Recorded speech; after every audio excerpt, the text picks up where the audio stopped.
What is the phase before someone starts actively dying? Today, we're going to talk about the transitional phase. What does that look like? When does it happen? How long does it happen? Let's talk about it. The actively dying phase is the last phase of life. It's all of the videos I show you of the real life actively dying phase. It's when your loved one's unconscious, they have changes in breathing, they have the terminal secretions or the death rattle. It's the phase that I consider the most scary because it looks scary. Your loved one looks different. What about the other parts of end of life? What do they look like in those parts? What does someone look like before they're actively dying? The phase before actively dying we call the transitional phase. And I put it in quotes because it really depends. It's very gray, hence why it's a little bit of a wishy-washy area. It's not as concrete as the actively dying phase, where they're showing clear signs that they're going to be dying soon. The transitional phase, again, it starts before the actively dying phase. And the biggest sign that someone's in this transitional phase, meaning they are moving towards the actively dying phase, the biggest signs are more sleeping and less eating and drinking. And I'm talking about they're sleeping more than they are awake. So maybe 18 hours a day they're sleeping. Or you can wake them up and they can kind of talk to you. You leave them alone for 1 or 2 minutes. You come back to the room, they're asleep again. So they can easily fall back to sleep. They're pretty lethargic. You may have to really encourage them to eat. They may only be taking in 1 to 2 tablespoons of soft food a day. Maybe nothing, maybe only a few sips of water or juice a day. So if your loved one is on hospice and is getting towards the end of life and they start acting like this, I would say they're in the transitional phase. And the reason why it's hard to quantify, right? How long are they going to be like this? Is because it's different for everybody. You know, someone with dementia can live like that for a long time.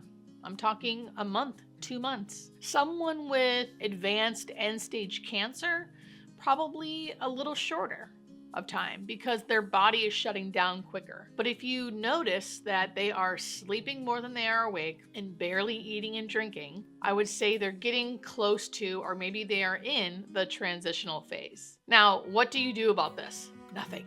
There's not really much to do, which is horrifying for some families, right? How can we let them sleep all day? How can we not make them eat or force them to have food? If they don't have food, they're gonna die. And I'd like to try to help you reframe how you're viewing this, because your loved one is dying. That's why they're on hospice. Sometimes people have certain diseases that no matter what we do, they will die from that disease one way or the other. And right now, your loved one or the family has chosen to allow them to live out the rest of their life on hospice. And what that means is we are going to allow their body to die naturally. And naturally, our bodies have built-in mechanisms to help us do that, right? So when you're in this phase, there's not much to do because it's expected. It's normal for the person to start almost like cocooning. You know, they know, their body knows, hey, I'm getting towards the end. And their body will kick up the calcium levels usually to make them sleep a lot. It'll turn off the hunger and thirst mechanism in their brain so they're not really hungry, they're not really thirsty, and the body is preparing itself. And really, during this phase, the more we allow that to happen, the better it usually goes, meaning the more peaceful they usually are. So what you do is, my famous words that I will say over and over again, you ask yourself in the moment when you kind of start freaking out or having the wheels spin about like, I'm not doing anything, what should I do? You ask yourself, are they clean? Are they safe? Are they comfortable? If you can say yes to all of those questions, you are good in that moment.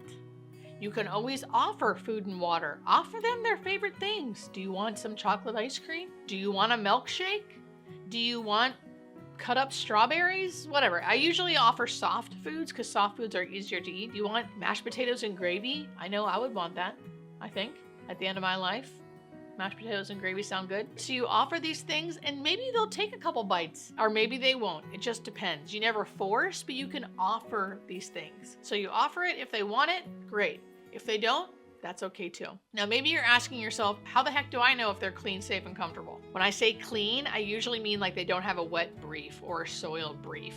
You do want to make sure they're bathed as well. Sometimes you have to do a bed bath, but usually only a couple times a week. But as far as like you want them to be clean, you want them to be clean and dry, meaning not sitting in a wet brief or not sitting in a soiled brief. So you want to check on that every couple hours. Unless you're sleeping. If it's at nighttime, we let everyone sleep at least 8 hours, right? Are they safe?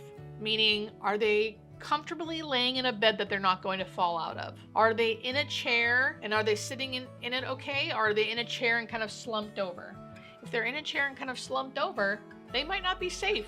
They might fall. Are they agitated and restless in bed? If they are, we need to do something about that. Either call your hospice company, ask someone to help you move them to get them centered in the bed. That's what you want to ask yourself. If they look safe and they're not moving around and you know that they're going to be stationary where they are, you're good. Are they comfortable? So you want to look at how they look. You can either ask them if they are verbal, so you can wake them up and say, hey, are you comfortable? They might be annoyed and say, quit waking me up to ask me that, but you still can. If they can't answer, you want to look at their body language. Look at their face. Does their face look relaxed or does it look like this? When you touch them, do they recoil or are they relaxed? If they recoil, that might indicate that they're in some pain. Right? Are they moaning? Are they restless? So those are the things you can look for. And if you don't see any of those things, you can say, yes, they're comfortable.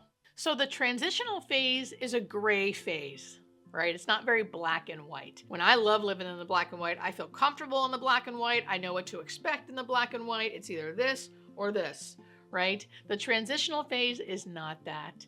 In most phases of death and dying are gray. Even the actively dying phase. I do feel like the actively dying phase out of all the phases is a little more black and white.